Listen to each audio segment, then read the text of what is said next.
प्यारे बच्चों, हम आज करेंगे converse of Pythagoras theorem, Pythagoras प्रमेय का विलोम। तो आपके पास ये स्टेटमेंट दी गई हुई एग्जाम में जैसे दिया है, in a triangle if the square of one side is equal to the sum of the squares of the other two sides then the angle opposite to the first side is a right angle. तो हम सबसे पहले क्या करेंगे, एक triangle बना लेंगे।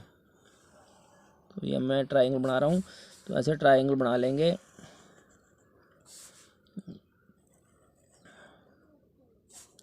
तो ये आ गया आपके पास, जैसे फर्स्ट साइड दिया हुआ है स्क्वायर ऑफ वन साइड, तो इसको लिखेंगे आप वन साइड, इसको ए लिख देंगे, ये बी आ गया और ये सी आ गया। ठीक है, नाम दे दिया हमने।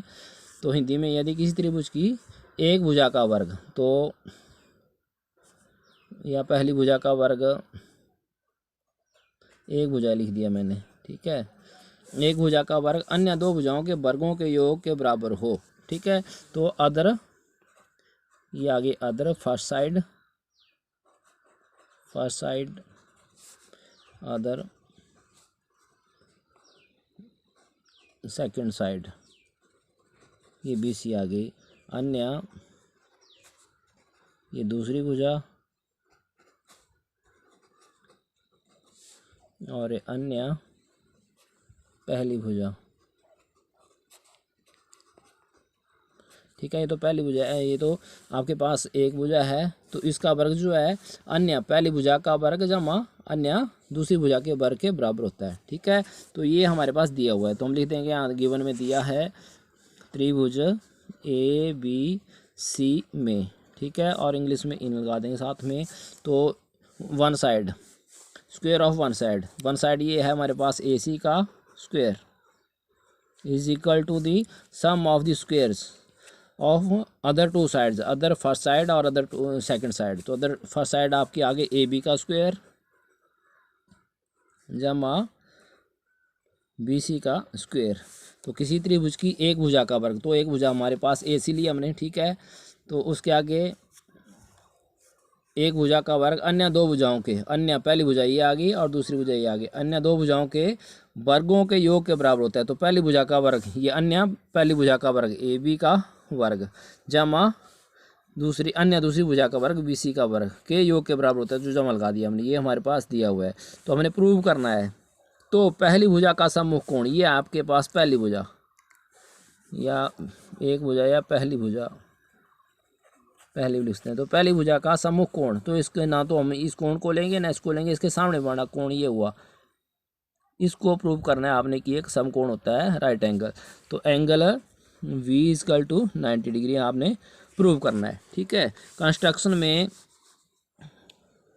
ट्राइंगल PQR खींचो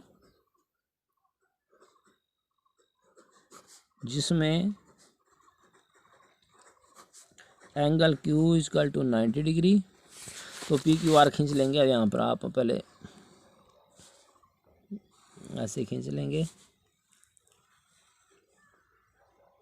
ये P लिख दिया आपने और ये Q लिख दिया और ये R लिख दिया, जिसमें एंगल Q बराबर है 90 डिग्री, जिसमें angle Q equal to 90 degree and और PQ इक्वल टू AB के बराबर हो, कॉमा एंड QR बराबर है किसके बराबर हो, BC के बराबर हो। ठीक है, तो आगे हम प्रूफ लिखेंगे यहाँ पर, उपपत्ति प्रमाण अब हम सिद्ध करेंगे। ठीक है, तो इन ट्राइंगल PQR, या हिंदी में लिखेंगे तो त्रिभुज PQR में। ठीक है, तो अब देखो हमारे पास ये क्या आया, ये 90 डिग्री का कोण है, तो इसके सामने वाली भुजा ये हुआ आपके पास कर्ण। ठीक है, ये हुआ आधार और ये आ गया हमारे पास लंब, तो इसको परपेंडिकुलर बोलते हैं। ध्यान रखना, मैंने पिछली जो कराई थी तो यहाँ पर गलती से कर्ण लिख दिया था, वो करेक्शन कर लेना। ठीक है, तो हाइपोटेन्यूज हमारा कर्ण होता है, मतलब इसके सामने बड़ा, और आधार को बेस लिख दिया मैंने, और ये परपेंडिकुलर लंब हो गया। तो PQR में हम यहाँ पर पाइथागोरस थ्योरम अप्लाई कर देंगे। कर्ण का वर्ग बराबर है आधार का वर्ग जमा लंब का वर्ग। ठीक है, तो कारण क्या है, क्यू आर में पी आर, तो पी आर का square equal to P Q का स्क्वायर प्लस क्यू आर का square. This equation number first आ गई। ठीक है, बट हिंदी में परंतु लिख देंगे। पी क्यू किसके बराबर लिया हमने, ए बी, और Q R equal to B C है, रचना से हमने मानना हुआ एक। ठीक है, कंस्ट्रक्शन। तो therefore put P Q equal to A B and Q R equal to B C in equation first. समीकरण 1 में हम पी क्यू की जगह क्या भर देंगे, जैसे यह समीकरण 1 पी आर का square equal to P Q की जगह हमने ए बी भर देना है। ए बी भर दिया तो स्क्वायर एस का तो ए बी का स्क्वायर हो जाएगा, जमा और क्यू आर की जगह हमने बी सी भर देना है, तो बी सी का स्क्वायर हो गया। This equation number second. Also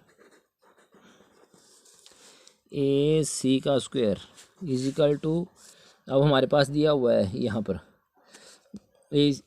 तो हमारे पास दिया है ए सी का square equal to A B का स्क्वायर जमा बी सी का स्क्वायर। तो यहाँ लिख देंगे ए सी का square equal to A B का स्क्वायर जमा बी सी का square, and this equation number second.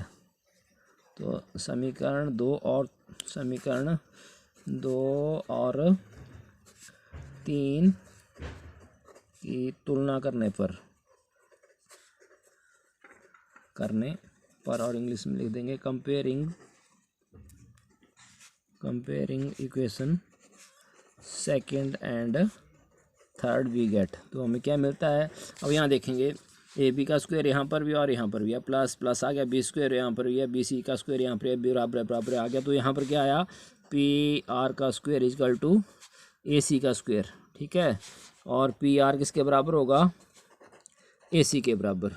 Angle A B C and triangle P Q R. ठीक है, तो हमने क्या करना है, अब जैसे हमारे पास दोनों ट्राइंगल है, जैसे ए बी सी और पी क्यू आर है, तो इसमें लेंगे हम A B equal to P Q. ठीक है, हमने कंस्ट्रक्शन में लिया, और B C equal to Q R. तो यहाँ लिख देंगे कंस्ट्रक्शन या रचना से हमने ये इसके बराबर ड्रा की हुई है। ए बी के बराबर ने पी ओ आर ली और बी सी के बराबर उन्हें आर क्यू साइड ली हुई है। ठीक है, और ए सी इजकल टू पी आर, ये हमने प्रूफ कर दिया है।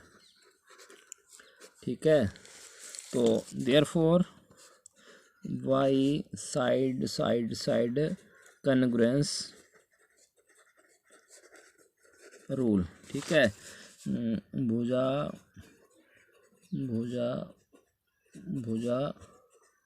सर्वांग समता नियम द्वारा। ठीक है, साइड सर्वांग समता नियम द्वारा।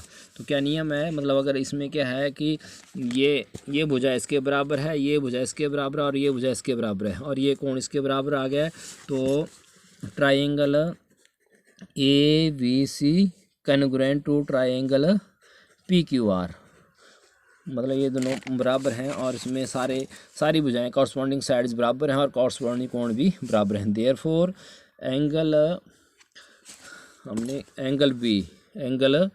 B equal to angle Q C P C T, ये हमने क्राइटेरिया लगा दिया, सर्वांग समत्रिभुजों के संगत भाग, सर्वांग सम त्रिभुजों के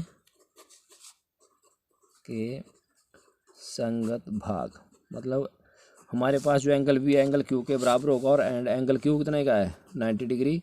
therefore angle B equal to 90 degree. तो यही हमने प्रूव करना था, पहली भुजा का सम्मुख कोण, तो पहली भुजा हमारे ये है। ठीक है, तो इसका सम्मुख कोण एंगल बी, इसको हमने बताना था समकोण होगा, मतलब समकोण होता है, तो हमने प्रूव करना था कि 90 डिग्री का होता है।